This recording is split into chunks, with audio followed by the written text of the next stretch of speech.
Ырчы Нурлан Насип жубайынын абалы тууралуу айтып кайрылуу жасады. Жол кырсыгынын кесепетинен жаракат алып ооруканада жаткан Асель Кадырбекованын абалы оор бойдон калууда.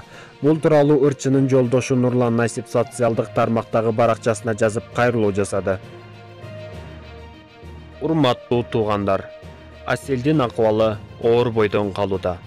Журналисттерден, достордон суранарыбыз, такталбаган маалыматтарды таркатпай туруңуздарчы.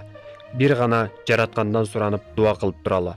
Азыркы пандемияга байланыштуу топтолбогонго чакырып жатат дарыгерлер. Ооруканага келүүнүн кажети жок. Эске сала кетсек, жол кырсыгы 26-июнда саат 15:47-де Медеров менен Тыныстанов көчөлөрүнүн кесилишинде катталган.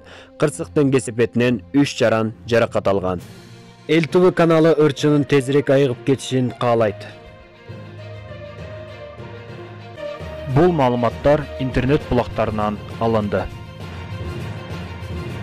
Сиз биздин каналда алгач ирет болуп жатсаңыз, анда каналга катталыңыз. Жана ошондой эле бул маалыматтарды башка бирөөлөргө да таратып, алардын билип алуусуна себепчи болуңуз. Сиздер менен болгон Элдос Жумаев жана ошондой эле Эл ТВ каналы. Сиздердин назарыңыздарда Эл жаңылык программасы болду. Саламатта калыңыздар.